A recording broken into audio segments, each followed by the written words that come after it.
I just want to give you a brief introduction to Dr. Coleman. I've been studying this for a long time and seeing what's happened to our country, and it's kind of sad in this country that you have to come to a meeting on Saturday morning to get the truth. You can't turn on the television because you sure don't get the truth there. So we sure appreciate everybody coming out. But in order to do that, I ran across Dr. Coleman's work.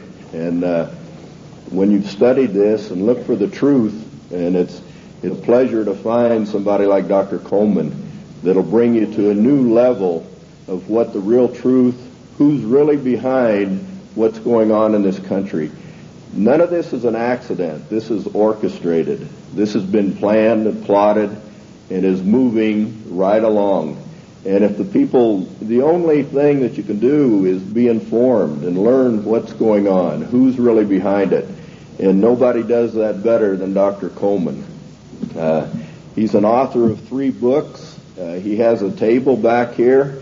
I recommend that you look through his material. It'll bring you to a new level of information as to what's going on in the country as well as the world. And this is the only country left that stands between the country as we know it, or the world as we know it, and the New World Order, which will drastically change everybody's lives, as Dr. Coleman will tell you. But the big difference between Dr. Coleman and some of the other speakers is he's been in most of the places that we're talking about. He's been in Lebanon, Brazil, France, Italy, Spain, England, South Africa, and all over the U.S. And he did this, in his work. He has first-hand experience with most of the things that are going on here. He studied 5 years in the British Museum in London, also in the Quay Museum in Egypt, where he did research on the Black Plague. And, if you study his work or read his work on AIDS, I think it'll shock most of you. In his investigation, through the congressional records. And the congressional records is where most information is in this country. And he would feel very comfortable, in debating the Supreme Court justice on the Constitution at any time. Because our Constitution is basically being walked all over at this time. But at this time, I'd like to bring on Dr. Coleman, and let's give a big hand to him, and we appreciate him.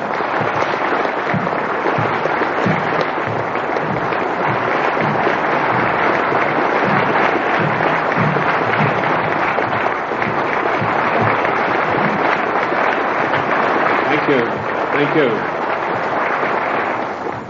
Ladies and gentlemen, thank you for that great welcome. It's indeed a great pleasure for me to be among you here this morning. Looking at all these big fellows around the place, I feel a little small in stature, but I would remind you what Wellington told the German General Blücher at Waterloo when he rode up to inspect Wellington's troops. He saw the Scotch and the Irish Guards on the hillside. He rode through them and he turned to Wellington and said, "They're rather small, aren't they?" And Wellington said, "Yes, but they don't run away."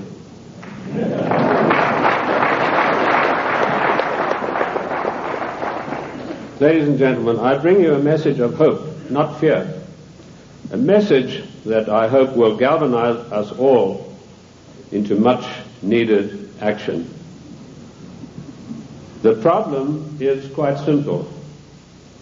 Anarchy and chaos prevails in Washington, D.C. because the federal government has seized powers to which it is not entitled to and is passing masses of laws that are 100% unconstitutional. And when you get men setting themselves up as greater than the Constitution of the United States, you get anarchy and eventually tyranny. Now, I'm paranoid. I'm going to admit to you right up front. But let me tell you what the real meaning of the word paranoid is. It is a man or a person who has the ability to link events that seemingly are not connected. That is the true meaning of paranoia, or being paranoid. Of course, it's been used by our enemies the socialists, the Marxists, the liberals, the so-called progressives, to smear us. How many times haven't I heard it said of me, that fellow's paranoid? Yes, I'm glad to admit it, because I have the ability to connect events that are seemingly unconnected. And when you do that, you begin to arrive at the truth. It's taken me 25 years to come to the conclusions that I have come to. And I want to tell you that one of the biggest things I discovered in my work was the existence of a supranational committee composed of 300 men.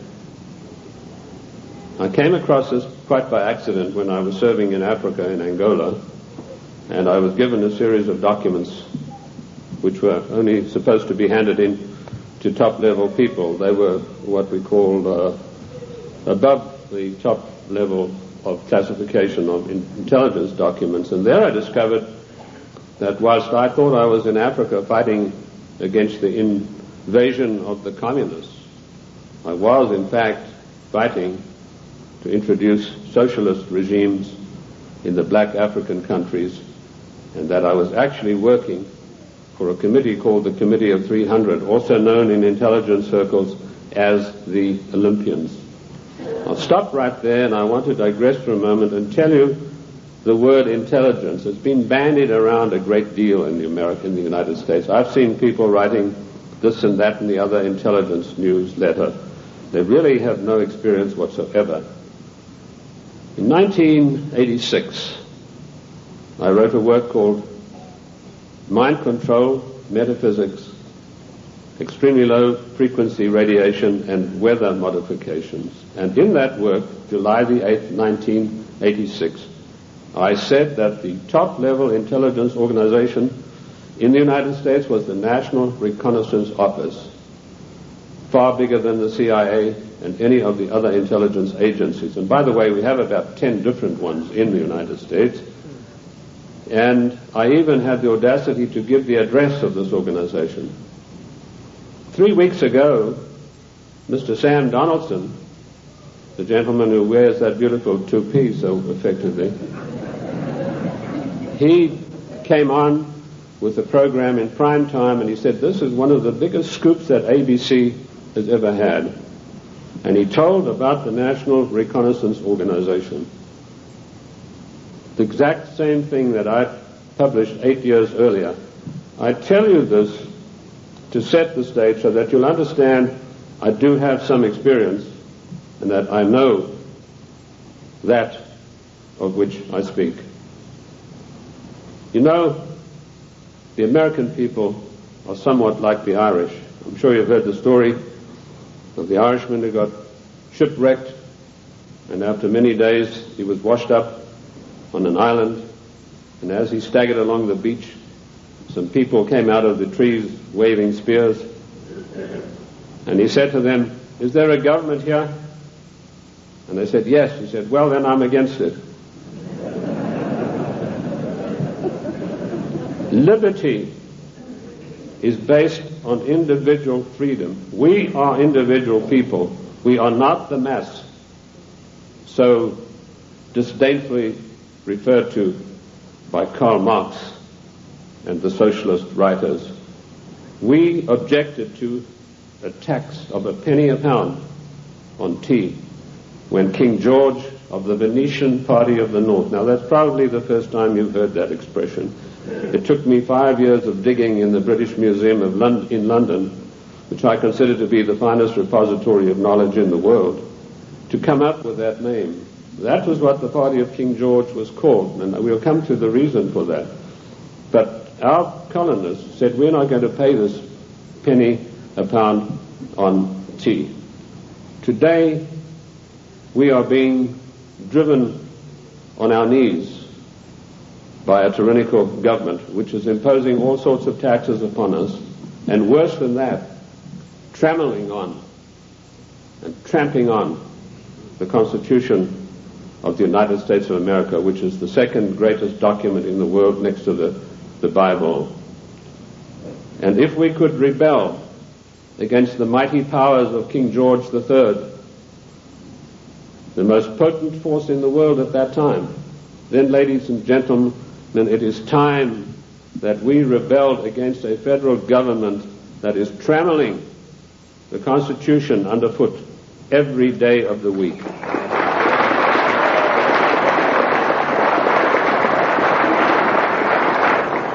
King George III of the Venetian Party of the North did more than that. He sent Adam Smith, a servant of the British East India Company, to formulate a policy which he called free trade. And by the means of free trade, Adam Smith, a greatly beloved economist of the Marxists, the socialists and the liberals, hoped to bring the small manufactories and the industries established by the colonists to their knees. Let me tell you unequivocally that free trade is piracy. There is no such thing as free trade. We have to reject this constant brainwashing to which we are subjected. Free trade began with Adam Smith and the British East India Company. Now, who is the British East India Company? They played a massive role in the history of the United States of America. Only you are not taught this in your schools or in your universities, but you need to know. In my book, The Committee of 300, which took 20 years of research, and incidentally, I was only a little bit behind with Karl Marx. He spent 30 years in the British Museum in London, where he got most of his things from. I point out that the British East India Company was the most powerful trading company in the world. They made their massive monies out of the dope trade. They first grew prime poppies in Kew Gardens in Kensington, London, got the best producing opium poppies. They then shipped them to Benares in India, where they began a massive plantation of poppies, opium producing poppies. They then used their famous tea clippers to transport the poppies in the form of raw opium to China. And by their military force, they imposed an opium policy on China that turned the Chinese nation into a nation of addicts. And they enforced this policy, which was known to the royal family and Lord Gladstone, the Prime Minister, and every one of the lords and ladies in England. And they made a massive, huge fortune. In researching these documents in India House in London, I came across some of the manifests of the old tea clippers and the numbers of kegs of opium they carried and the values. And I totaled up these things, and I found to my astonishment that if we took 1970 as an optimum year for profits in General Motors and Ford, in 1 year, the opium trade with China was 3 times the profits of the combined profits of Ford and General Motors in 1970. And this was shared by 300 people. That was the committee that ran the British East India Company. They all had equal voting rights. They could not outvote each other, and of course they were sworn to secrecy. The descendants of the British East India Company today run the United States. And I will hope to prove my thesis as we go along. They also interfered in the development of the United States on every occasion.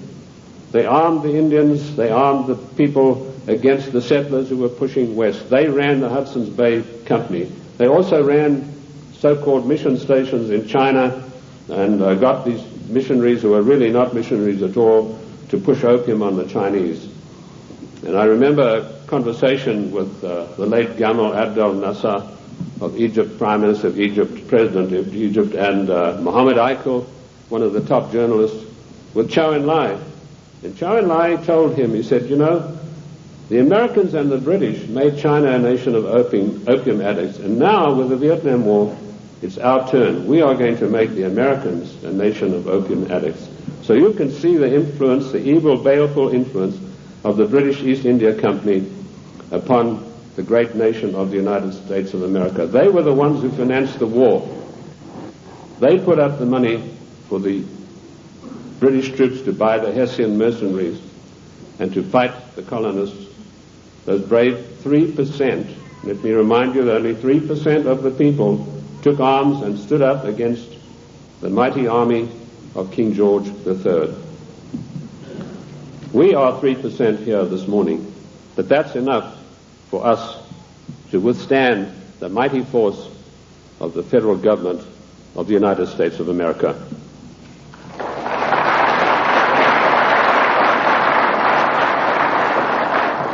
These 300 men in the Committee of 300 still run the world today with an iron fist. Their wealth is untold, cannot be measured. I know I looked at some of the records that I could find in Italy, in Rome. I've done most of my work on location, and this has always been invaluable to me. And I came across the families in Italy who were called the fondi, meaning the people who had all the money. They were all members of the Committee of 300, the Lucatis, the Recanatis, the Volpi du Miseratis. These people are so wealthy that they would make David Rockefeller look like a piker. That is how rich they are. And this is the committee that runs the world. Now, in my book, The Committee of 300, I name every one of them. This is not a book that talks about they. It gives you specifics. And I must say I do the same thing in my new book, Socialism, The Road to Slavery, which was 10 years in researching. On July the 4th, 1789, George Washington told the Congress, it is necessary for us to impose tariffs to protect the manufactories of our colonies. That was the first trade barrier. Now, let us dispose for once and for all with the words that have been implanted on our minds, like isolationist, and you are for restricted trade, and you are against global trade. The United States of America did not grow great on global trade.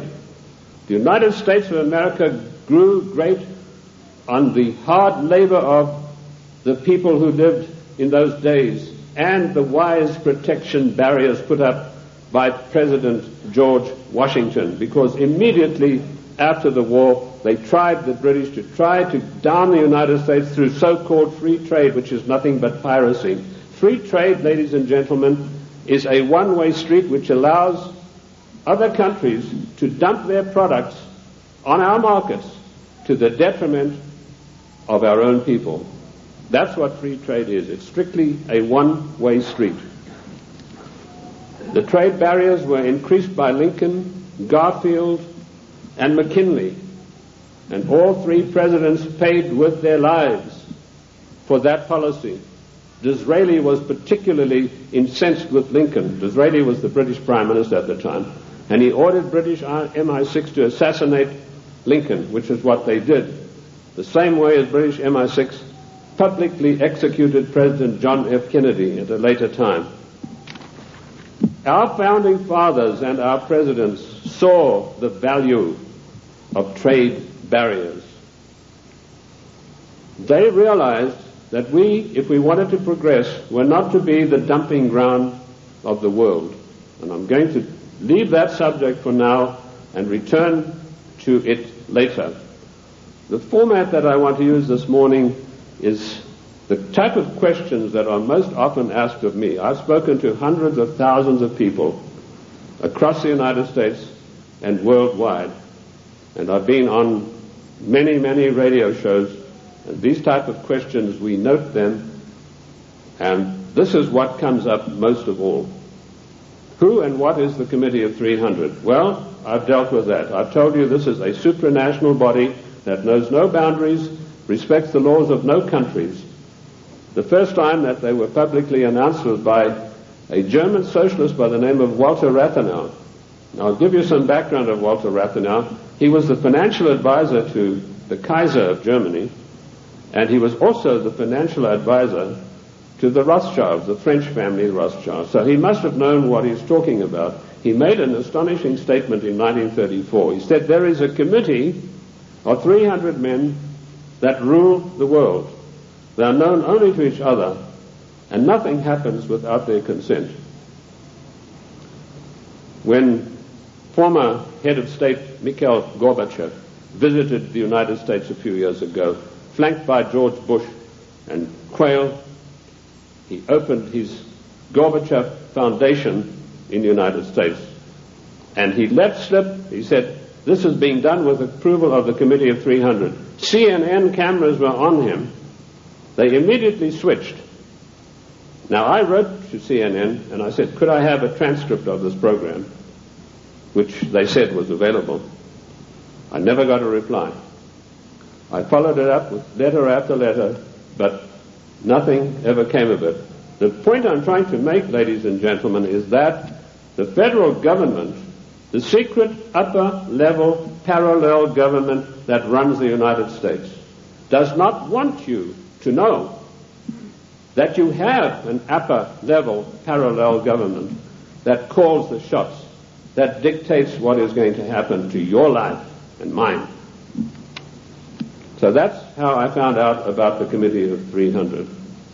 The next question is, what are their goals? Their goals are a one-world government, latterly called the New World Order. The one-world government began with King George III. At the time that the colonists were brave enough to take him on, King George was already busy formulating a one-world government, and he had lined up at least 50 countries that were willing to come into this future world dictatorship with him.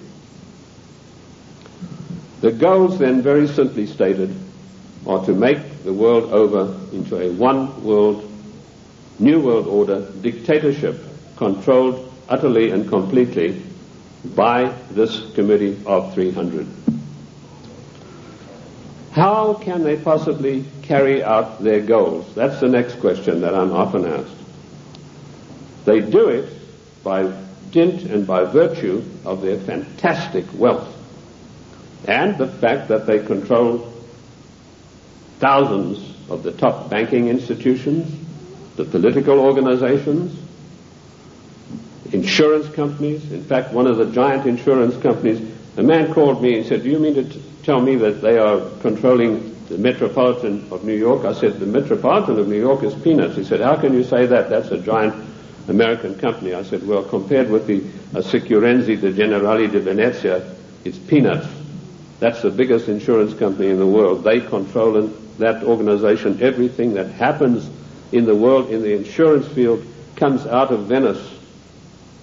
That's why Venice is so important, because in Venice we have the black nobility. Now that has nothing to do with the color of the skin of the people, and I'm going to come back to them as we go along.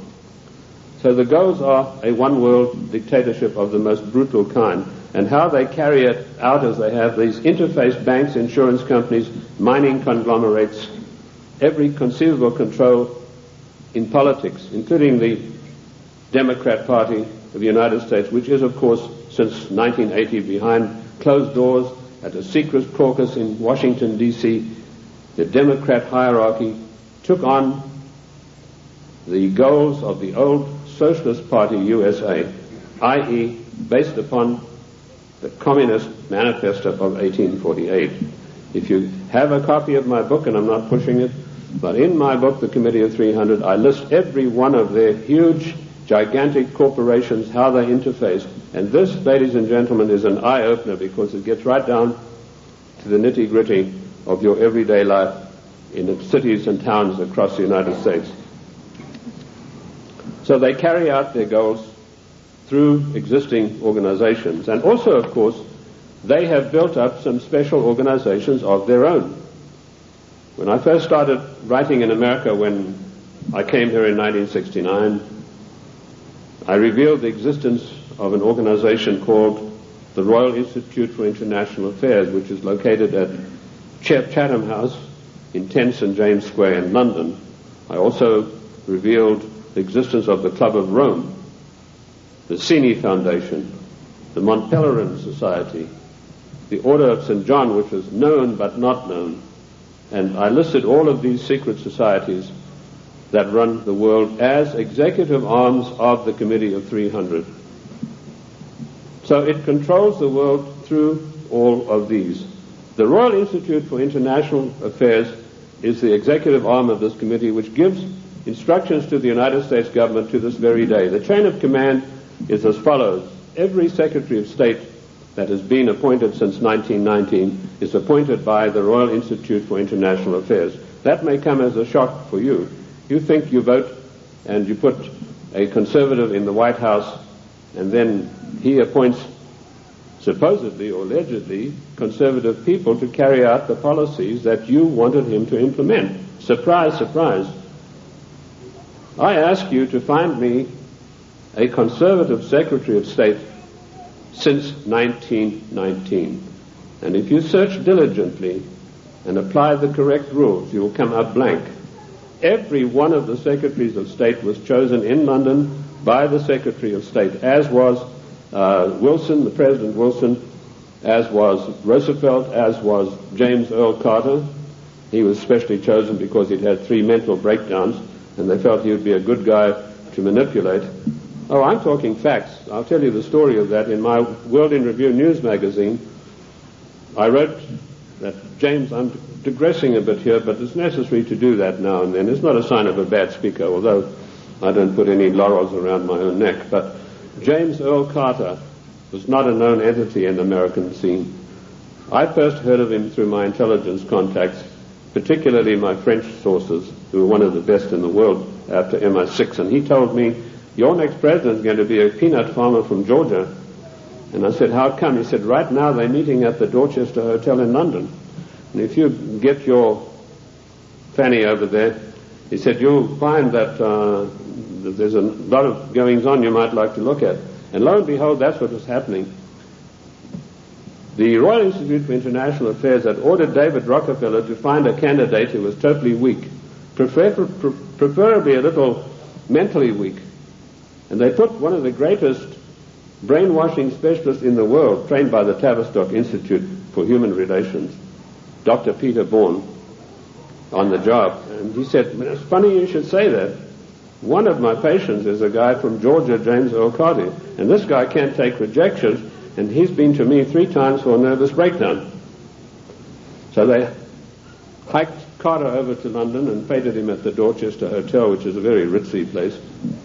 And they feted him and wined and dined him. And the next thing we saw, Time, Newsweek, every newspaper in the country, James Earl Carter. Now we, in our little magazine, World in Review, we told those of our subscribers, this man is your next president. We also did exactly the same thing with William Jefferson Clinton, because we had the story of the Club of Rome. We knew who Agnelli was. We knew that Agnelli had had a huge love affair with Mrs. Pamela Harriman, and that Mrs. Pamela Harriman was the doyen of the Democrat Party, and Mrs. Harriman had been given the task of finding the next president of the United States, a socialist. And she picked up Clinton and said, you're our boy. But there's one snag. Clinton went up there, brushing his forelock back, said, well, there's one problem. My wife's left me. So Mrs. Harriman was dumbfounded. She said, well, you better give it back in a hurry. And he said, no, she doesn't want to come back to me because of my tryst with other women. That's how he put it. My philanderings would have been a better word, but he said tryst with other women.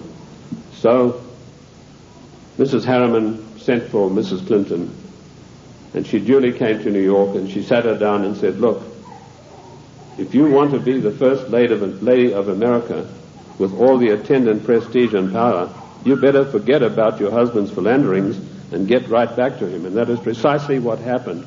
And when I heard that had happened, I knew this guy was the next president. And we wrote that in our news magazine. And sure enough, a year later, here came marching into the scene William Jefferson Clinton. So the RIA, the Royal Institute for International Affairs, does control everything that happens in the United States. They give their orders to the Morgan Guarantee and Trust Bank on Wall Street. And the chief executive officer of that organization is Dennis Weatherstone. And he duly relays the orders over to the Secretary of State, whoever that happens to be. And he then relays the orders to the President. There was one exception to this, and that was during the illegal, 100% unconstitutional Gulf War. Now, I'm going to use a word, and I apologize to the ladies for this, but I need to tell you this graphically to illustrate the power that the Royal Institute for International Affairs exercises over the affairs of the United States of America. when George Bush was hesitating and didn't know whether he should get into the Gulf or not, the Prime Minister of Britain, Mrs. Margaret Thatcher, came over to the Committee of 300's headquarters at the Aspen Institute, Colorado, and this is the phone call that she had with George Bush. She said, "George, this is Margaret. Apologies to you, ladies president. Get your ass up here. I've got some orders for you about the Gulf War." And Bush went scurrying up there like a little messenger boy. And the next thing we know, there was this massive outpouring of propaganda to start a war against the nation of Iran, a nation that had never done this country one iota of harm. I use those illustrations in order to give you the extent of the control that is exercised by this Committee of 300. There are many other societies that are operating for the RIIA. The Illuminati, which has been around for many, many years. I've written a work called The Illuminati in America, 1784 to 1994. A lot of people think this is an ancient secret society that's gone away. They think that Adam Weishaupt had a quarrel with the Catholic Church and that's it. Don't you believe it? 13 of the top families in the United States are in the Illuminati today, and they have a big say on everything that happens politically in this country. Then we have the Society of Cincinnati, which I don't think many of you will have heard about. That is an ultra secret society to which every president of the United States is forced to belong, including our so-called conservative presidents. And I point this out to you to show you that it doesn't matter who is in the White House. This Committee of 300, through the Royal Institute for International Affairs, through the Council on Foreign Relations, exercises complete control. But their strongest arm is called the Club of Rome. Now, when I first heard of the Club of Rome in 1969, I immediately began my investigation. And as Ken told you, all of my investigations have been done on location. Every one of them. The Club of Rome is one of the most insidious, baneful organizations in existence today, which has done intolerable, immeasurable harm to the United States of America.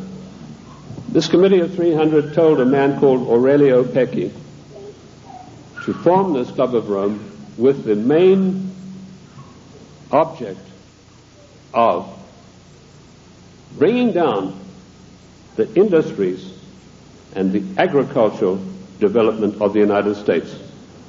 He immediately wrote a paper in which he said there are too many people on the earth and that the United States, with its industrial development, its agricultural development, is responsible for this curse of overpopulation. And he picked up the documentation for his work from Lord Bertrand Russell, a senior statesman of the Committee of 300. And Lord Bertrand Russell had written a work called The Impact of Science on Society. And if you can ever secure a copy of that book, which I doubt you'll be able to get, you will see in there that he said the world is grossly overpopulated and we have to get rid of at least half of the world's population, and it doesn't matter how we do it. So the Club of Rome was instituted and organized to start an attack on the world's population using the United States as the whipping boy. And they came up with a paper called the Zero Growth Post-Industrial Plan for Industry and Agriculture for the United States of America. 3 days after that plan was accepted as official United States policy by James Earl Carter, I was able to, through my intelligence people, get a copy of this insidious document. Basically what it said was that the middle class in the United States of America had to be destroyed because in the coming push to a world order, the middle class would be the stumbling block, because history had shown that the peasant class in ancient days, when they had revolted, were just easily crushed. There was no resistance. But now had grown a new super class of people in the United States called the middle class, who had long-term employment, who had job security, who were well paid, who could afford to buy the products that were made by the United States and didn't need to buy products from China or anywhere else. And the Club of Rome post-industrial zero-growth paper said, this has got to stop. We have to bring down the middle class of the United States. And the way that we will do this, the way that we will accomplish this task, is by crushing their industries. In 1980, based on this report, I wrote a small work, a booklet, called The Death of the United States Steel Industry. And in that I told of a French aristocrat by the name of Etienne d'Avignon. And I'm sure there's not a single steel worker in America out of a job who's ever heard of this man's name. But they put this aristocrat onto the job of destroying first the steel industry. In my book in 1980, I said that by 1985 we would have silent blast furnaces. The rolling mills would be stopped. There would be no more shipbuilding. We'd have thousands of skilled workers who'd passed the skills of their trade down for generations, who were forever dispossessed of their jobs. If you go to the northeast United States today, ladies and gentlemen, and I've just been up in Cleveland where I had a very good radio address I gave there, you will find that what I said in 1980 has unhappily come to pass. In 1970, the United States had 5,000 ships built by good United States know-how, using good United States steel. 5,000 ships sailing the high seas. Last year, we had exactly 270 such ships. And at least 50,000 steel workers permanently out of a job, jobs that will never come back. What happened? Did we suddenly lose our marbles? Did we suddenly lose that great American know-how of getting things done? Did we lack finances? Did we run out of money? No. None of those things happened. What happened was this dastardly Club of Rome had sent their emissaries to the United States to deliberately destroy our steel plants. And they did it by opening the doors of so-called free trade. And everybody who signed the NAFTA treaty and everybody who signs the GATT treaty when it passes is a traitor and a seditionist.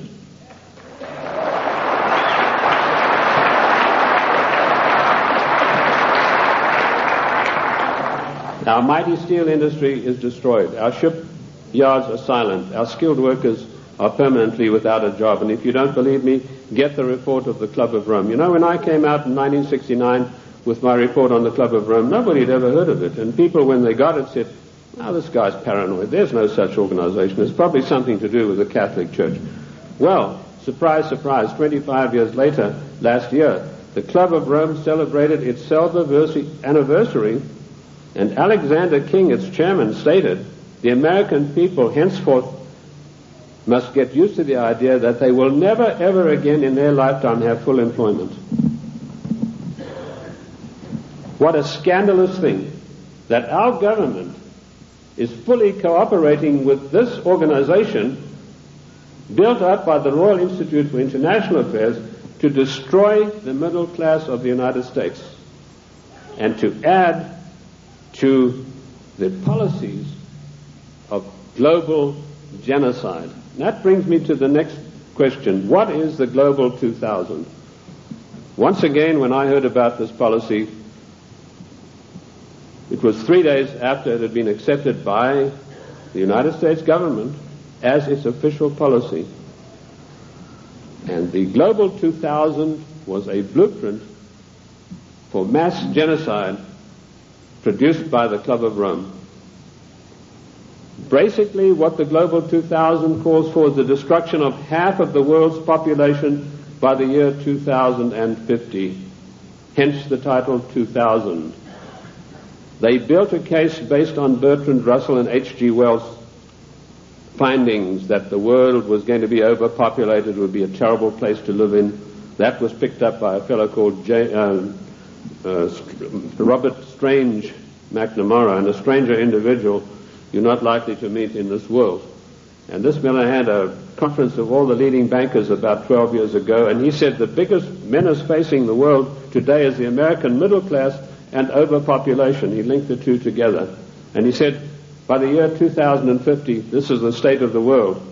All of these unfed, unwashed people, no jobs. He said, do we want to live in a world like that? So the Global 2000 was a genocidal plan to take care of the people of the United States who don't have any jobs and who, like Alexander King said, are never going to get their jobs back, and the masses of people in other nations. That is why we had the sudden appearance of AIDS. When I was in the service, I was told there's a CAB experiment, that's chemical and bacteriological warfare experiment, going on in Sierra Leone, in Africa. That's a remote corner of Africa, West Africa, just above Liberia. If you look at your map, your atlas, and you'll see where it's located. Why Liberia? Extremely hard country to get to. You have to fly from London.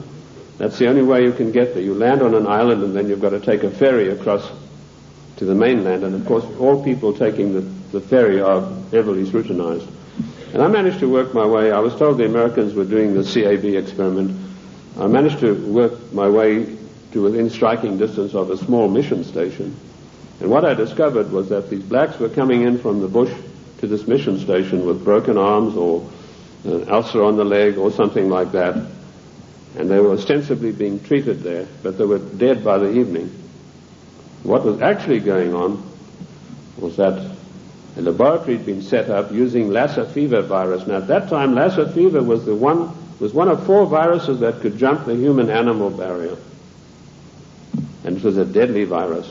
They were trying to create a virus that could be mass-produced and it could be sent out through the World Health Organization to get rid of millions of people in the world. But the Lassa fever virus proved uncontrollable. It killed 3 scientists who were working there. So the orders came from Washington, burn the place to the ground, and that's exactly what they did within a radius of 100 miles. They bottled up some of these viruses they'd been experimenting with and took them back to the Centers for Disease Control in Atlanta. There they began again, but again they escaped and killed 3 more scientists. So they incinerated the whole laboratory, sealed it off and incinerated. The same experiments are now going on in Harvard University right now. But they're not using the Lassa fever virus. That has proved to be too tough for them to handle.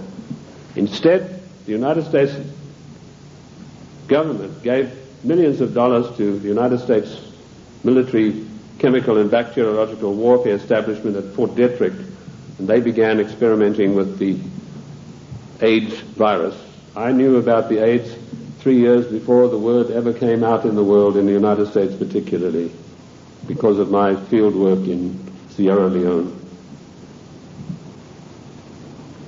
The British government used their Porton Down CAB facility. It's easier to get into the Bank of England vaults than to get into Porton Down. All the deadliest viruses in the world are being crafted there, in pursuance of the goal, the Global 2000, to decimate the world. Shortly after this experiment had finished at Fort Detrick, the World Health Organization started a massive vaccination campaign. They said, for once and for all, we're going to wipe out the scourge of smallpox. They chose Africa and Brazil, launched a massive vaccination campaign. Immediately, AIDS began to appear. Thousands and thousands of people began dying of the strange new virus, which the World Health Organization then said had come from the bite of a green monkey. They forgot to tell you the green monkey's been there for centuries, and he'd been biting people, if he ever did, for centuries, but no disease of that nature had ever occurred. The World Health Organization deliberately took this virus, which was crafted from a series of animal viruses, including Mediavirus sheep, which destroys the brain, which is why you find AIDS patients get dementia probably first before any of the other AIDS-related complex diseases appear. And they began vaccinating innocent people on a massive scale, and they began dying like flies. Why Africa and why Brazil? Because those 2 countries had the biggest black population in the world. And I want to tell the black people of the United States of America, do not trust the Democrat Party. Do not trust government. Do not believe that government is your friend. To them you are dispensable, the same way as we are. Millions of people died. I went through Uganda on an inspection tour, and I saw whole areas decimated where previously there had been small towns and villages. There was not a living soul in sight. And that is going on today. The AIDS epidemic is completely out of hand. It swept the world. It's been swept under the carpet in the United States of America. We were told that this is a disease which is passed by homosexuals. True enough, but that's not the primary cause of it. This is a crafted virus that was spread throughout the world to decimate the population. Coming behind them, and we reported this about 2 years ago in our World in Review news magazine, is the Vibro 19 cholera virus, a deadly killer. You get this cholera in the morning. If it's not immediately treated with massive doses of expensive antibiotics, you'll be dead in a day and a half. This epidemic swept India, carrying away millions of people. I don't know if you've heard of it in the press. I doubt it. Behind that is a deadly strain of malaria, and some of our forces in Somalia contracted this disease. A strain of malaria which acts almost like the HIV virus. It attacks the human immune system. And behind that, the Black Plague. Now, you've had some experience with Black Plague recently. Experiments were conducted in this area and in California with the Black Plague, distributing them, these plague viruses, to definitive areas by means of enfolded scalar waves using extremely low frequency radiation, which was a warfare technique developed in 1934 by the great Soviet virologist V.A. Gertchev. This is not Buck Rogers stuff, ladies and gentlemen. This is today's deadly truth. So some of the Indian reservations were targeted, and all of a sudden they began dying of Black Plague. And then we were told, well, the harvest mouse droppings are responsible. Well, the harvest mouse has been doing his droppings for centuries, but none of them got the Black Plague before that. But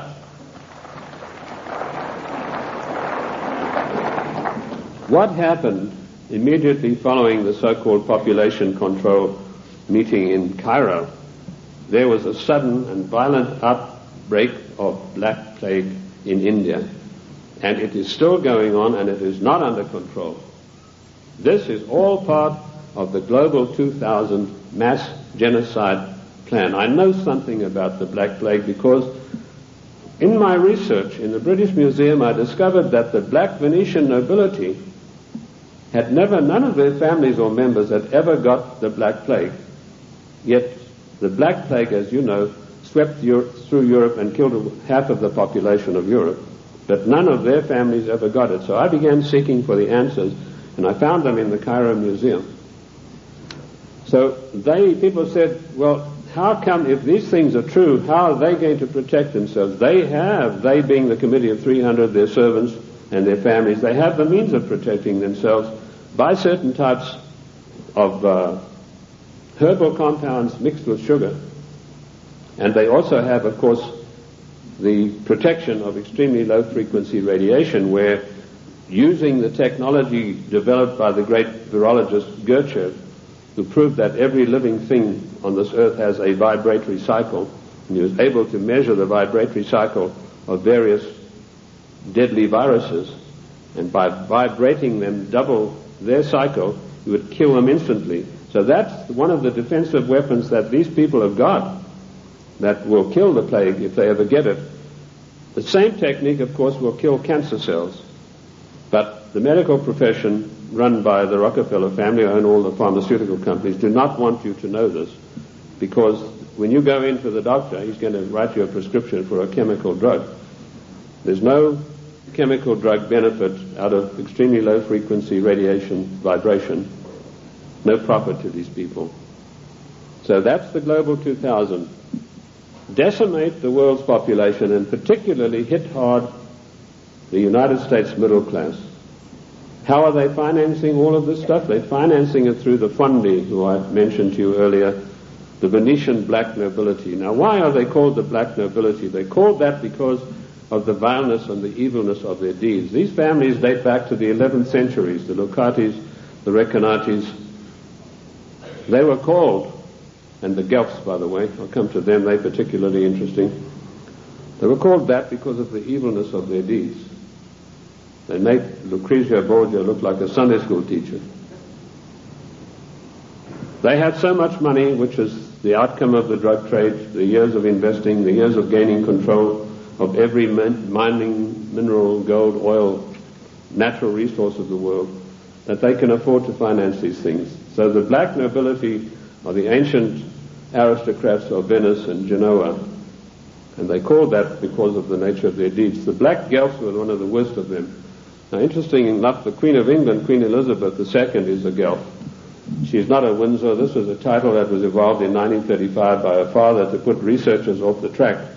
I like to include myself in that category, although I wasn't doing it then. I was much too young to be doing it, but he didn't like that certain people were getting hot on the track of who this royal family actually was, and so this was put out that they are the House of Windsor. They are not. They're the House of Guelph, and it's important for us to know that, because every time there's a financial crisis, it follows a meeting of the black Guelphs upon the Royal Britannia yacht of the Queen of England, which anchors off the coast of Venice, and all the world bankers meet over there and say, now this is what we're going to do to country X, this is how we're going to control this worldwide situation, and then they go off and give their orders to everybody.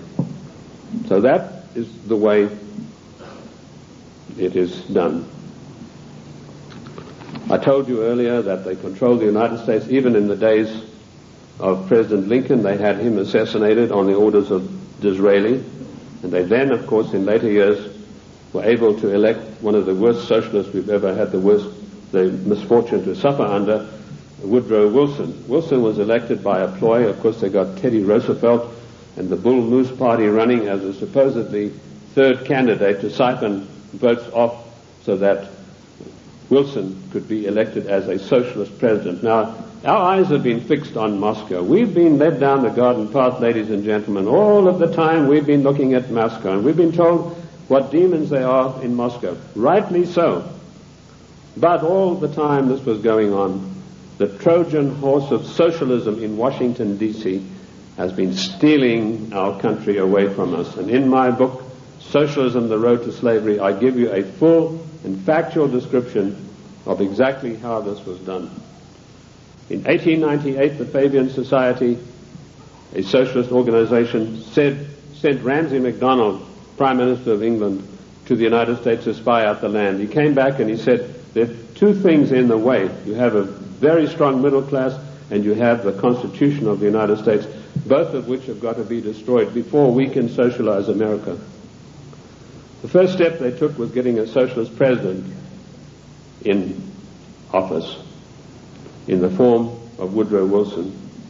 Woodrow Wilson was controlled out of England by Sir William Wiseman, head of the North American desk of MI6. Now, in case you don't know MI6, it is the most powerful and the oldest of all intelligence agencies in the world. They taught the CIA. They taught the Vatican intelligence. They taught the French intelligence. They taught the Mossad. They taught the Cheka. Captain Hill of MI6 went out and set up the Mossad. And Captain Hill went to Russia and helped the Bolsheviks set up their single-cell apparatus. Sir William Wiseman was the controller of Wilson through Colonel House. Now, who is Colonel House? He was an unknown person who emerged out of Texas. His father served the Rothschilds during the Civil War, and he emerged out of the war as the only person in Texas who'd made any money. And House was sent to Washington in order to control the first socialist president, and he took his orders from Wiseman, and House lived but a few blocks away from Wilson, and above him, Wiseman had an apartment. And that type of control is not gone. It is still here to this very day, right now, as I speak to you. Other questions? Give us some examples of what you're talking. How do we know that what you're saying is true? I'll refer you to the great soldier son of the United States of America, General Douglas MacArthur, a great patriot, a great warrior, a great Christian. When Douglas MacArthur was in Korea, he and General Stratemeyer of the Air Force devised a plan that would have put China out of action for the next 50 years. He submitted this plan to Washington, an arch-socialist, one of the most vilest creatures who ever walked this earth by the name of Dean Rusk, immediately summoned the President of the United States to a meeting in Blair House. And he said, "Mr. President, we have seen the plan submitted by General Douglas MacArthur, and there's no way in the world that you can allow him to implement this plan." And Truman said, "Why not?" He said, "You know very well that anything that relates to China has to be cleared by the Royal Institute for International Affairs first." And he said, "They don't want you to do this." And MacArthur was not allowed to carry out his plan. And 50,000 sons, beautiful Americans, were slaughtered on the battlefields of Korea needlessly because of orders from the Royal Institute for International Affairs. And that same institute is controlling President William Jefferson Clinton to this day. MacArthur was eventually bowler-hatted on the orders of the British government. I mentioned earlier the death of John F. Kennedy. Given the methods that are well known in intelligence circles of how to get rid of bothersome people, it would have been a very simple matter to make it look as though Kennedy had died of a heart attack or some other natural cause. Instead of that, in order to warn every president that would follow in his wake, every powerful person in this country in the know, you do not kick over the traces. You obey us, or you will see what will happen to you. Kennedy was publicly and brutally executed in a plan carried out by British MI6 under the control of Sir William Stevenson and his lieutenant, a Canadian citizen by the name of Major Louis Mortimer Bloomfield. Now, you won't get that in any of the accounts of the Kennedy assassination. You'll find it in my book, The Committee of 300. You'll also find it in my monographs about the Kennedy assassination. Who are these people? Sir William Stevenson ran American intelligence throughout the Second World War out of the RCA building in New York. His second in command, a Canadian citizen, Major Louis Mortimer Bloomfield, ran Division 5 of the FBI counterintelligence. You want examples of how Britain controls this country? I have given you them. I've also told you that every Secretary of State since 1919 is selected by the Royal Institute for International Affairs on the orders of the Committee of 300. Why is this? We go to these conventions and there's all the hoopla in the world. The balloons are flying, the straw boaters are in the air. Bush has been elected conservative president. Reagan has been elected. What happens in reality? The Secretary of State, who's charged with carrying out the policies, subverts each and every one of them. You show me a Secretary of State that has acted in the best interest of the United States of America since 1919, and I will give you the only money that I've got in the bank, which is about $1,500. You're welcome to it, because I know that you will not be able to do that. Every Secretary of State has subverted and acted in a treasonable manner towards the people of this great country. And when they haven't done it directly, they've done it through surrogates like Lachlan Curry, who ordered the military to jettison a shipment of arms destined for the great Chinese leader Chiang Kai-shek, to jettison overboard these arms in the Indian Ocean. And that's exactly what they did. We think that we elect our presidents. Ladies and gentlemen, we do not elect our presidents. They are selected for us long before we'd even heard of them. And I've given you 2 examples this morning of how this is done. The 300 office at Aspen keeps a tight control over every political event that takes place in this country. And it was this office, through Margaret Thatcher, that ordered President Bush to violate the Constitution of the United States of America and to violate his own personal oath to uphold the laws of the United States by sending our troops to the Gulf War against Iraq, a nation that had never done us any harm. And we did it by the dirtiest of dirtiest tricks. We got the daughter of one of the Al-Shabaab clan, there are over 400 of these people, and these are the most degenerate, disgusting people that you'd ever come across.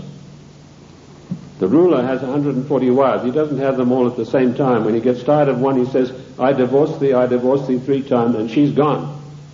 When the Iraqi troops came in there and they turned it over to the Red Cross in Geneva, 140 marriage certificates. This is the man that your sons and your daughters are propping up today in Kuwait in a most illegal manner, in violation of the Constitution of the United States of America. And Bush did a Texas two-step around the Constitution. He did not get the mandatory declaration of war. I'm not a lawyer, but I've studied the annals of Congress, the congressional globes, and the congressional records for 25 years. And in those pages will be found more wisdom, more in-depth information about the Constitution than you'll ever get from any law school. Anyway, most of the law schools have professors far to the left of Marx, and they don't know anything much about the Constitution. I talked to a few people, one lawyer in Congress. I said, what do you know about the Constitution? Well, I got 1 semester of law when I was at law school, and in that was something about the Constitution. Our Constitution is not even taught in the United States school system. Isn't that an utter shame and a resounding disgrace? Bush said the troops...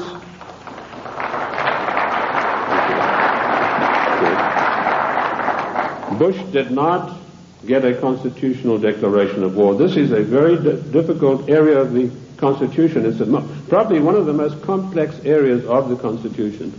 It's a 5-step process that involves both houses making separate declarations, then joint declarations, then the army has to be informed, and then the public has to be informed, and then we have to be told whether this is a private war or a public war, i.e.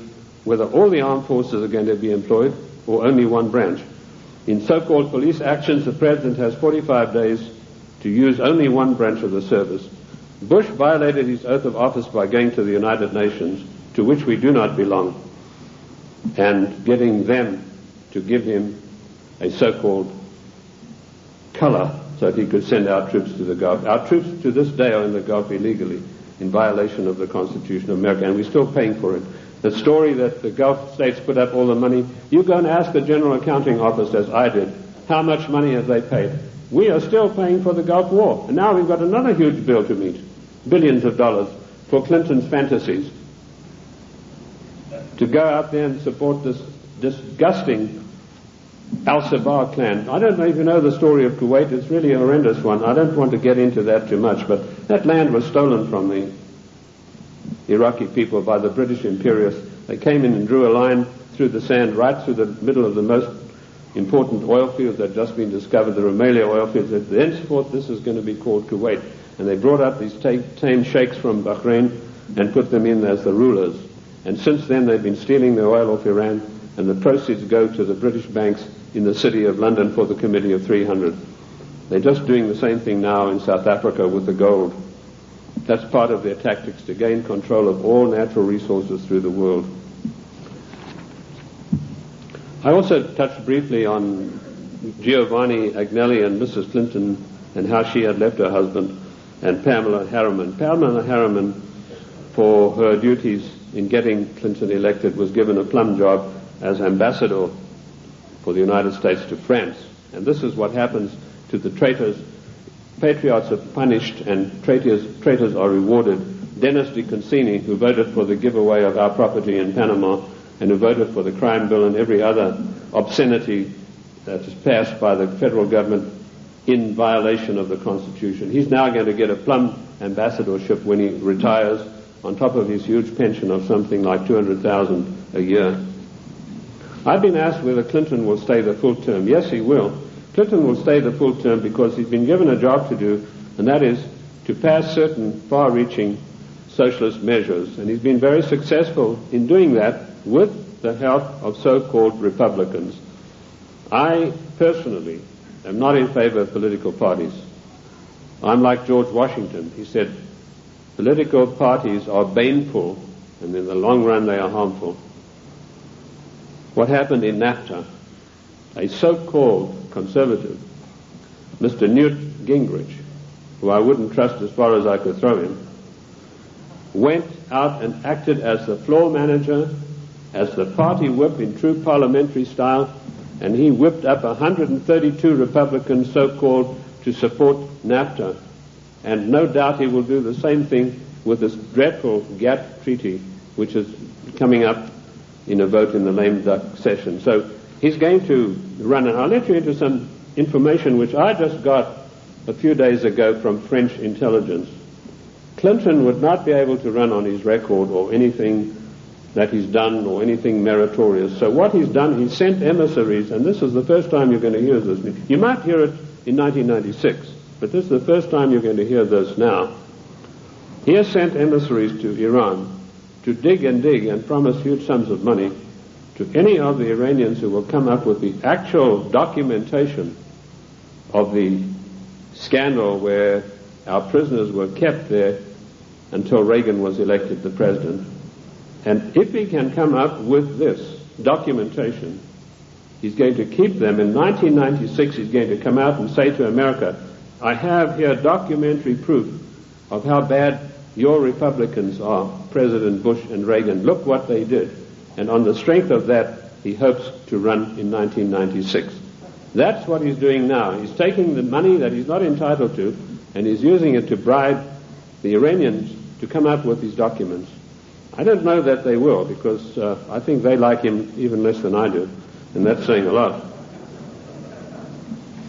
What is the Clinton agenda? Clinton has been instructed to socialize America, and let me tell you that the enemy in Washington is more to be feared than the enemy in Moscow. I've said this for years.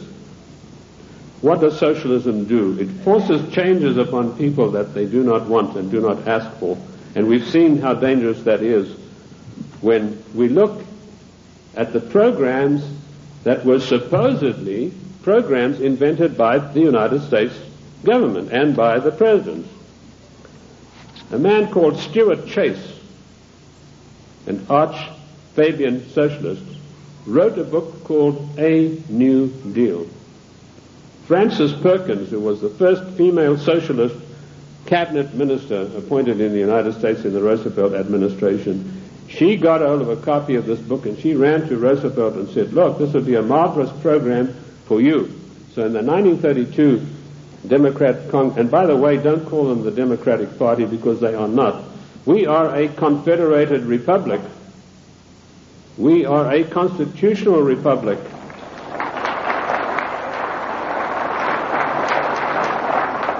In a confederated constitutional republic, you cannot have a Democratic Party.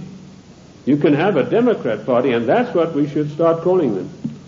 But she ran up, and Roosevelt was so enamored with this deal that in 1932 they hastily changed their platform, and he came out and announced his New Deal, which is a verbatim, word-for-word program taken from Stuart Chase's book, Socialism, A New Deal. Then when Kennedy came along, he adopted as a wonderful new program called The New Frontier. That just happened to be a book written by Henry Wallace, another Fabian socialist writer. Word for word, The New Frontier was co-opted as Kennedy's program. Then when Johnson came along, he came out and started talking about the Great Society. Now, what was the Great Society program? It was another Fabian socialist book written by another fellow called Graham Wallace, no relation to the first Wallace, name spelled differently. So here we have three presidents of the United States following an outright course of socializing the United States of America. And of course, every president, including Reagan and Bush, has continued along those lines. And what do we have? Our Social Security. That was called the Beveridge Plan. In 1942, when Britain had its back to the wall, was losing hands down to the German armies in France, they needed something to buck up the population. So Sir William Beveridge came along with this plan. He said, we're going to abolish poverty in Great Britain. and they've started this beverage plan, which is the basis of our social security plan. Note, I said socialist social security plan. That's how we got it. It was co-opted directly from the beverage plan, very eagerly embraced by Roosevelt. Socialism is a failure. Lenin was once asked, what is socialism? And he said, socialism, sorry, I got the story wrong. He was asked, what is communism? And he said, communism is socialism in a hurry. And we have creeping socialism in this country today, which has nowhere to go but to communism. In the New World Order, one world government. That is the direction that William Jefferson Clinton is pushing this country as hard as he can go. And GATT is an integral part of that. The socialist policies of England failed miserably. They got the great Professor Harold Lasky of the London School of Economics. I once was asked to give a talk there, and it was me against 600 hostile left-wing students. And I had a pretty torrid time of it to start with, but in the end I did get a very good hearing from them. But that same Professor Lasky was sent to the United States to see how the Constitution could be got around. And he said, there's one good way we have to do it. We have to break down this provision that says there's no transfer of powers between the three branches. And we have that happening every day. We have Clinton calling himself the Commander-in-Chief, which he's not. I sent a fax to Colonel Oliver North the other day, in which I explained in detail what the Constitution has to say about the Commander-in-Chief. I hope he was able to use it. He said that Clinton is not the Commander-in-Chief, but he was saying it for the wrong reasons, for personal reasons. The Constitution is perfectly clear on this. It says that the President shall not be the Commander-in-Chief until such times as called into actual service by the Congress. And in my studies I came across this proviso that could only happen after a careful 5-step declaration of war mandated by the Constitution. And that is the sum and substance of the President's war-making powers. Unfortunately for us, during the time of the Civil War, Lincoln got the Congress to give him the power of habeas corpus, which is a privilege, by the way, not a right. And he was able to do things that were monstrous, which would never have been done. Why Clinton is telling everybody he's the Commander-in-Chief, it's not out of ignorance, as I pointed out to Colonel North in my facts. It's a deliberate, carefully crafted plan to get the people of the United States used to the idea that he is actually the Commander-in-Chief. And I tell you, he is not. The Constitution says he is not, and I can give you chapter and verse. Because should there a time come when he wants to take some drastic kind of action, he can then get Congress controlled by the Democrats, even a lame duck Congress, to give him the power of suspension of habeas corpus, and can say, as Commander-in-Chief of the United States Armed Forces, I hereby order XYZ to happen. It is a deadly danger, and we are fast asleep. I tried to alert Colonel North to exactly what's going on about the so-called Commander-in-Chief, and I only hope that he will put it to good use, because I do not have the same forum that he does. Anyway, socialism is a total failure. When it began to sink in England, they sent John Maynard Keynes, or Keynes. He said Keynes was a better word because it rhymed with brains, and this is the man who did in the economy of every Western country.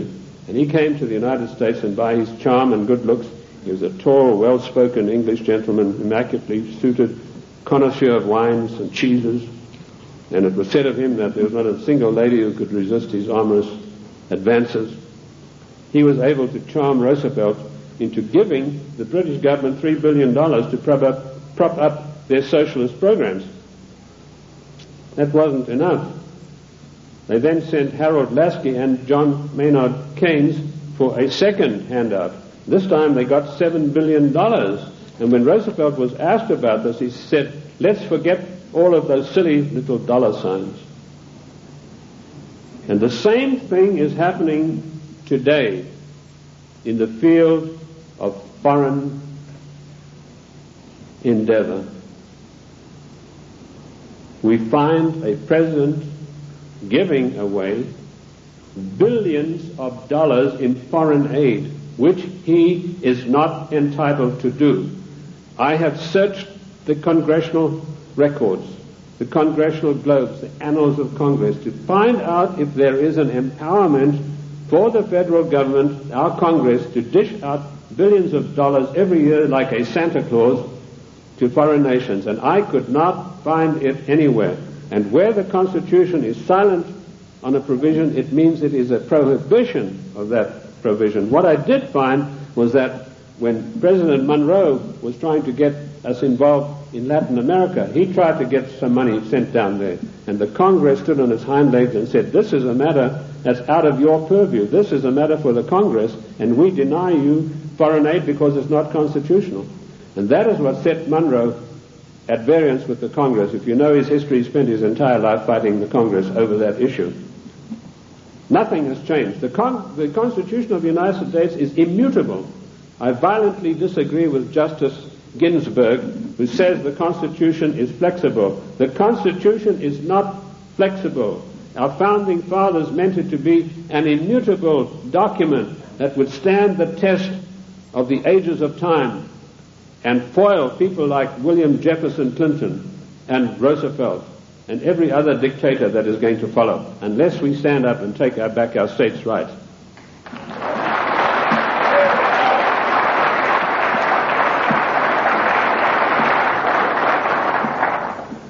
What is the political future of the United States?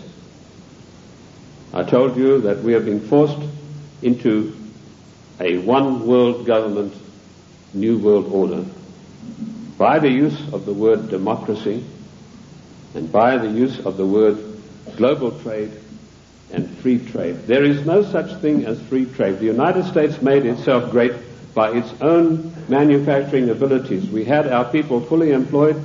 We had our people who could buy all the products that we made. We did not need global trade. If people wanted the privilege of selling on our markets, they had to pay customs tariffs. And did you know that up to 1913, all the money that it took to run the United States came from customs tariffs? We had no income tax.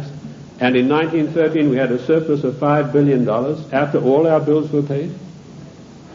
Now comes Socialist Wilson, and the first thing he does, he calls for a joint session of Congress, and he said, we've got to stop this isolationist. Ladies and gentlemen, this word isolation is a smear word. It's intended to deceive you.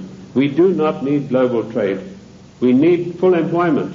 We need our people back in full-paying jobs. We need our industries revitalized.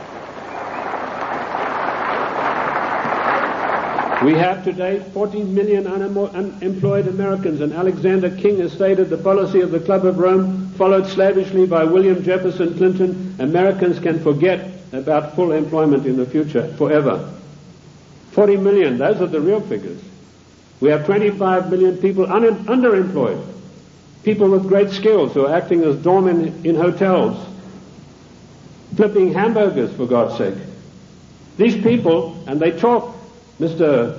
whatever his name is, Reich or whatever it is, he says, oh, the Clinton administration has created 2 million new jobs. Well, I don't like to pick on his size, but I think it's gone to his head, if you get the drift of my meaning. There's no 2 million jobs of any magnitude being created. He's talking about makeshift jobs. We have the biggest underpaid, underemployment class in the world today, and we have the middle class totally destroyed by the socialist administration, and Clinton is hand in glove with him and going along with him as fast as he can go. We have become the dumping ground for the world's products, and that has put our people out of jobs, reduced our standard of living, the object of the exercise being that one day we shall be no better than a third world country as far as our standard of living. Take the shoe industry. In 1950, only 4% of shoes sold in America were imported shoes. Every president that came along knocked down the tariffs against shoes, imported shoes. Today you have China, Taiwan, Malaysia. 84% of shoes sold in America come from those countries, which means a total unemployment in the shoe industry of this country of over 250,000 people Isn't that a scandal and a disgrace? That we open our doors and allow these people who we subsidize with foreign aid to come back and dump their products and put our people out of work. In future, historians are going to say, this was the maddest nation on earth to allow this insidious war to be waged against them. And that's what it is, ladies and gentlemen. This is a war to the death for the United States of America. The only thing that is making it unrecognizable as a war, there are no big drums being beaten, there are no flags waving, but we are being insidiously destroyed in a trade war. And GATT is a coup de grace to kill off the American middle class for once and for all. And while in passing to GATT, did you know that one of the provisions, I've read the 26,000 pages of this GATT document, and I want to tell you, I don't believe a single one of our senators or our members of the House have read this document. One of the provisions that I found out is at birth, once GATT is in control, every child born in the United States will have to have an IRS number. Another thing that I found, the GATT financiers, and this is a massive bureaucracy, are going to come in and they are going to limit the type of dividends that you can earn on your investments from bonds. What happened? Immediately this news broke, the gnomes of the bond market took their money and they fled to Basel, Switzerland, and they put all their money in the Bank of International Settlements in gold, Swiss francs, and that's why you have the attack on the dollar going on today. This is a war to the death against the people of the United States. The Committee of 300 wants to reduce us through socialism into a nation no better than the third world countries. Look at this insidious GATT treaty. Do you know that the United States, the mighty United States, has one vote, the same as Kenya or Haiti? And we are going to pay 7/10 of the huge bill. And this organization is going to supplant the laws of this country. One of the provisions of the WTO is that their board will be able to go in and demand of individual states that they change their laws and take us to the courts if we don't do it. Where is the president who said he would uphold and protect the individual states and their rights to a republican form of government? This GATT treaty is one of the most insidious, unbelievable attacks on the United States that I've ever come across. Let me tell you that if the Russians were to drop a couple of nuclear bombs on Washington, and that might be such a bad thing, let me tell you that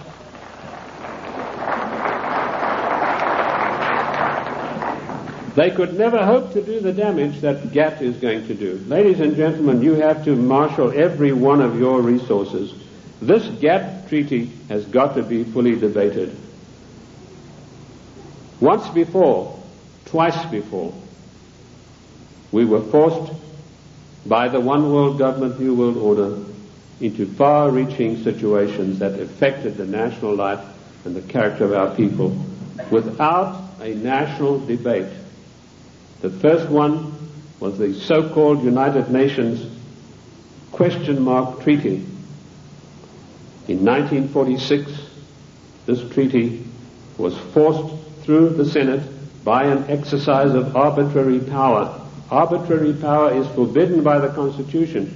Yet you have Comrade Dictator Mitchell, the leader of the Senate, saying he's going to allow about 2 days to debate GATT, which is 26,000 pages of documents. That is an exercise of arbitrary power. If we had any men of guts in the Senate, so-called conservatives, they would walk out en masse and say, we are not taking part in this effort to denigrate and destroy the Constitution of the United States of America. And you can imagine what an effect that would have.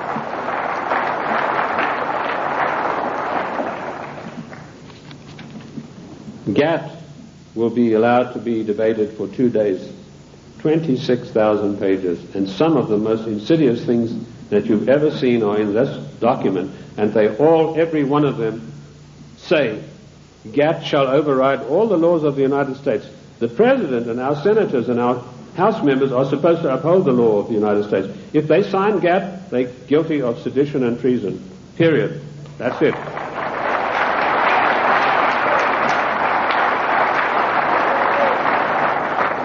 This came as a natural outflow of the United Nations Treaty. I found there that 5 senators, listen to this for a disgrace, ladies and gentlemen, 5 senators actually read this United Nations document. Again, it was 53,000 pages long. 5 senators, and they had 3 days to read this document, and it was then rammed down the people of the United States. I want to tell you that we do not belong to the United Nations. One of the greatest constitutional scholars it was ever my great pleasure to speak with was the late Senator Sam Ervin, who told me there's no way under the noonday sun that we could ever have joined in the United Nations. We did not join the United Nations, and we do not belong to it now. I've written a little work called Is the United States a Member of the United Nations? And you'll find in there I give you chapter and verse constitutionally why we cannot be. 1965 we had another national calamity without a national debate.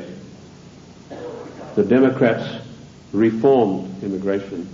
Now notice, every time some far-reaching thing happens, then the socialists come along with the reform. It's to reform health, which, by the way, Lenin said a national health plan is the arch of socialism. So now you know where Clinton got his national health program from. He took it straight out of the Communist Manifesto of 1848. They were not satisfied with immigration as it was. The bulk of the people came from those who were related to the Jeffersons, the George Washingtons, the Davy Crockett's. They were not satisfied with that.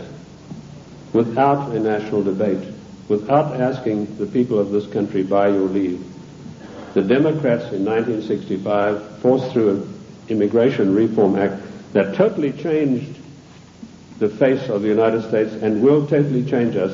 And one of the architects of that was the same Dean Rusk, the swine who stopped MacArthur from bombing the Chinese back to the Stone Age, and, of course, Nicholas Katzenbach.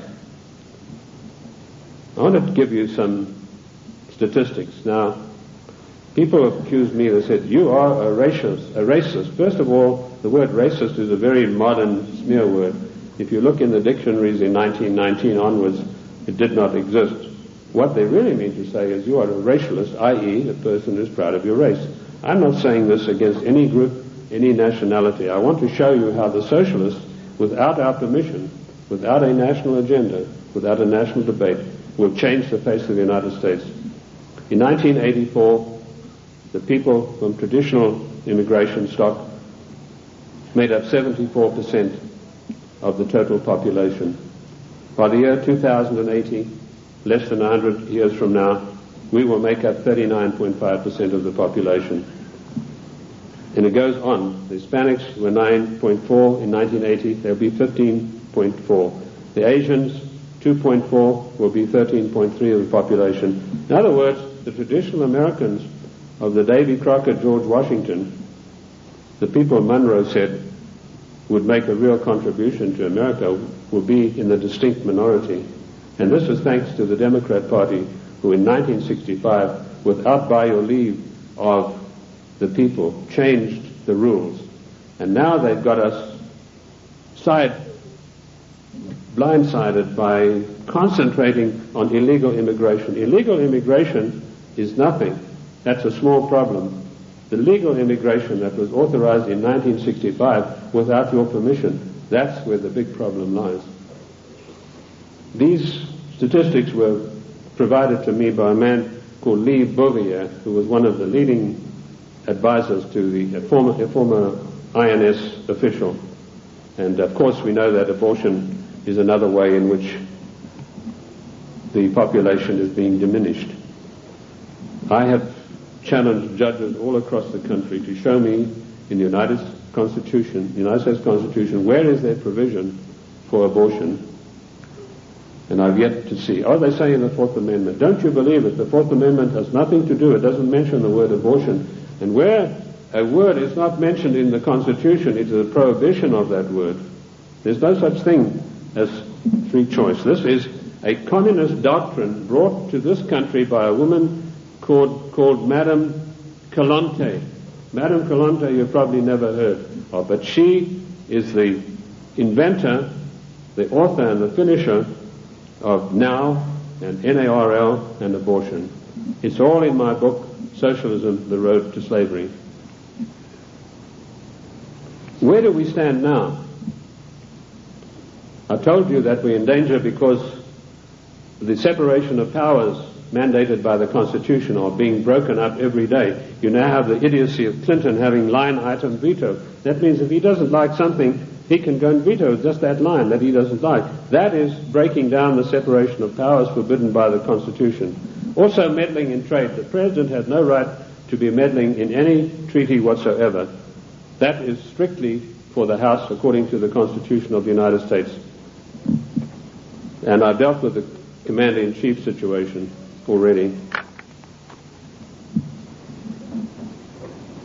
We need to understand the seriousness of the Commander-in-Chief.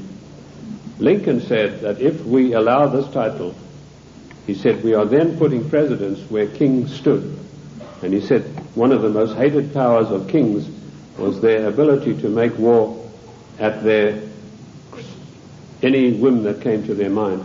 And if we do not stop this Commander-in-Chief nonsense with Clinton, that's where we're going to find ourselves.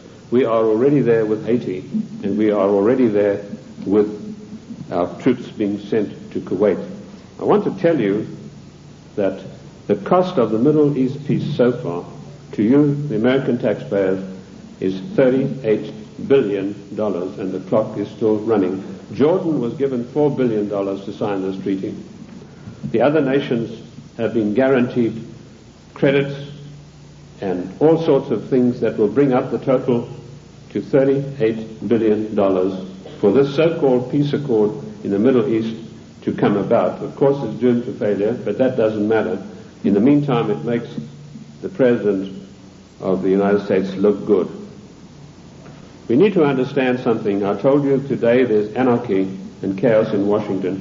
That is because the United States government is a government of strictly limited empowerment. It cannot just willy-nilly go making bills. For a measure to be introduced into the House, it has to be in consonance with or in pursuance of something already in the Constitution. If it is not, it is unconstitutional. And I've looked at 3,000 bills passed in recent years, and every one of them are unconstitutional because they were new things that some lighter-than-air incendiary fairy-head liberal said, well, I'm going to introduce this into the Congress. I'm going to have this law passed, like Dinah Swinstein's 19 assault rifles banned. There's no thing in the Constitution that would allow her to do that. Specifically, the 10th Amendment is very, very precise, and I can quote you 54 instances where this is mentioned in the Annals of Congress, the Congressional Records and Globes. The 10th Amendment is a restriction on the federal government. Our founding fathers were very frightened to give unlimited powers to the federal government. Daniel Webster said we must cage them like a lion, must not give them unlimited powers. It is a government of limited powers, but particularly the 18 Amendments. And just to make sure that the federal government would understand this, in the 18th Amendment, there's a little title that's very important. It says they can only do things that are necessary and proper. And I want to ask you, is rushing our troops off to Kuwait to protect the income of the decadent Al-Sabah family, whose money goes to the Royal Institute of International Affairs banks in London, is that necessary and proper for the United States to be doing? We don't get any benefit out of that. No. The 18th Amendment, necessary and proper. The 10th Amendment, the police powers of health, education, and police protection are entirely reserved for the states. And I can quote you 48 court cases from the Annals of Congress, from the statements made by the Founding Fathers. Those powers were never surrendered to the federal government. Therefore, the federal government has no business interfering in health matters, national health plan, no business interfering in crime bills, that's a matter for the states, and no business interfering particularly with the Second Amendment. I was in New York the other day on a radio program, and a very irritated, angry lady said she was a professor of law from Columbia. She came in on the program and she said, "You don't know what you're talking about."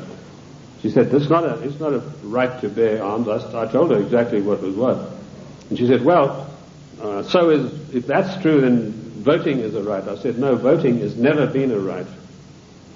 The only rights and the only civil rights we got are found in the Fifth Amendment. That's all. Forget the 1868 Act. That was done when the United States, the southern states, were under occupation. They were occupied countries. Forget Nicholas Katzenbach's 1964 Civil Rights Act. The only civil rights we've got are those contained in the Fifth Amendment. And health, education, and police powers belong to the states. Mrs. Swinstein has no right passing a bill classifying 19 types of assault weapons. What is an assault weapon anyway? Any gun is an assault weapon. That's what you use guns for. You use it to shoot people or animals or protect yourself. Any gun is an assault weapon. A knife is an assault weapon. You know, now they have this poor, almost idiot Brady running around the country. They're using him shamefully to push for gun control. This man doesn't know whether he's Arthur or Martha at the moment. This is not an issue of gun control. This is an assault on the Constitution of the United States of America in total. You cannot take one part of the Constitution and attack it and exclude the others. And this is what it is. It is an attack upon the Constitution of the United States of America. We need to understand about GATT. I'd like to go back to that a little bit. Michael Carpenter, the Attorney General of Maine, and 46 other Attorney Generals of the states wrote a letter to Clinton last July, and they asked him, please, Mr. President, let us have a national conference of all Attorneys General of the states on this matter. Clinton refused to answer him. Instead, he got his Hollywood lawyer pal, Mickey Cantor, whose only expertise in the world is running around with a Hollywood crowd. He's a Hollywood lawyer. And suddenly, Clinton puts him in charge of trade. Trade wars, GATT, is piracy. It will destroy the livelihood of the people of this nation. What is the situation facing us right now? There's an attack on the dollar. The gnomes of the bond market are fleeing. I've written a work called The Economic Implosion, Year of Crisis, 1995, in which I predict the collapse of our economic system as we know it today in pursuance of the GATT Treaty. One of the things I know for a fact that this will be an implosion, i.e. our system will collapse on the ground of which it now stands. It's not going to be an explosion that will scatter everything. And we know that GATT will come in and say how much you can get for your interest. They will also put the International Monetary Fund in charge of our finances, and banking in this country will be in the control of 5 major banks. That will help to control the situation and further destabilize the country. That is the aim and object of all of this. Once a nation is destabilized, it's very easy to deal with it and push it into a socialist new world order, a one world government. Ladies and gentlemen, I want to say to you today, the time has come for us to recognize that we are 50 individual nations. We have all the rights of an individual nation. We gave only limited empowerments to the federal government. They have grossly, flagrantly violated the concord that we have with them. Therefore, we, the masters, have the right to go to Washington and tell them, the servants, henceforth this concordat is severed, unless we understand from today all of these unconstitutional measures will be rolled back and a new system will come into being. The Federal Reserve Bank, that private enterprise bank, will be put out of business.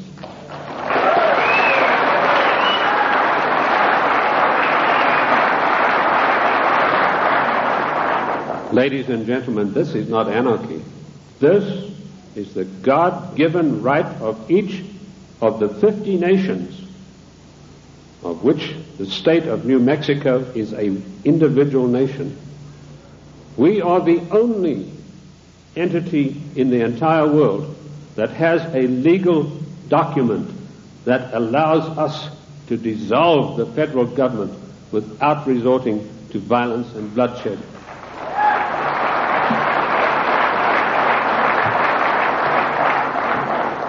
Ladies and gentlemen, I can tell you from my own experience that I have seen a rising tide in this country in the last 5 years. And I say to you today, in my closing remarks, let us catch the wave. My own plan is to form an organization, a foundation, if I can get people with money to back me, where I will teach what I've learned from the Constitution, what I've gleaned from the annals of Congress, the Congressional Globes, and the Congressional, to maybe 100 educators, lawyers, if you will, other people who are interested. Teach them what I know, which is enough for them to confound the Chief Justice of the Supreme Court of the United States, not to mention those fairy heads we have in the House and Senate. They, in turn, will spread across the land, teaching others, and they in turn will teach others until we have a grassroots movement that is spread across this nation of people who really know, not just to recite the Constitution, but know all of the provisions, the ins and outs, the nuts and bolts, who, when somebody like Mitchell says, we're going to give 2 days for this gap treaty to be debated, 1 million people will demand and tell him that you, sir, are exercising arbitrary power and you shall not be allowed to do this, and quote the Constitution. We could do that with every one of these unconstitutional measures. It is the federal government that is creating anarchy, not we, the people. Thank you, ladies and gentlemen. Thank you. Thank you. Thank you. Thank you. Thank you. Thank you.